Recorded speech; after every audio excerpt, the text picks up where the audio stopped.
ওমরা করলে কি কি লাভ হবে? এক নম্বর, ওমরা আল্লাহ তাআলা কোরআনে বলছেন তোমরা ওমরা করো, ওয়া আতিমুল হজ্জ ওয়াল উমরা, এজন্য আমরা ওমরা করব। দ্বিতীয় নম্বর ফজিলত, নবীজি হজের আগে ওমরা করছে, এজন্য আমিও ওমরা করব। তৃতীয় নম্বর, যেই ব্যক্তি ওমরা করবে ওই ব্যক্তি নবীজি বলছেন সে যেন আমার সাথে সাক্ষাৎ করলো, সুবহানাল্লাহ। চতুর্থ নম্বরে ওমরার ফজিলত, যেই ব্যক্তি ওমরা করবে নবীজি বলছেন আমি তাকে সুপারিশ করে জান্নাতে নিয়ে যাব, সুবহানাল্লাহ।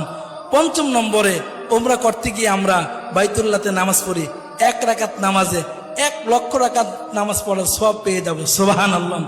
6 নম্বর ফজিলত হলো দুনিয়াতে থেকেই জান্নাতি জিনিস এর মধ্যে চুমা দেওয়ার সুযোগ হয়, যেটা হলো আসওয়াদ পাথর, হজরে আসওয়াদ, এর মধ্যে চুমা দেওয়ার সুযোগ হয়। 7 নম্বরে, ওমরা করলে জিন্দেগির গুনাহ মাফ হয়ে যায়।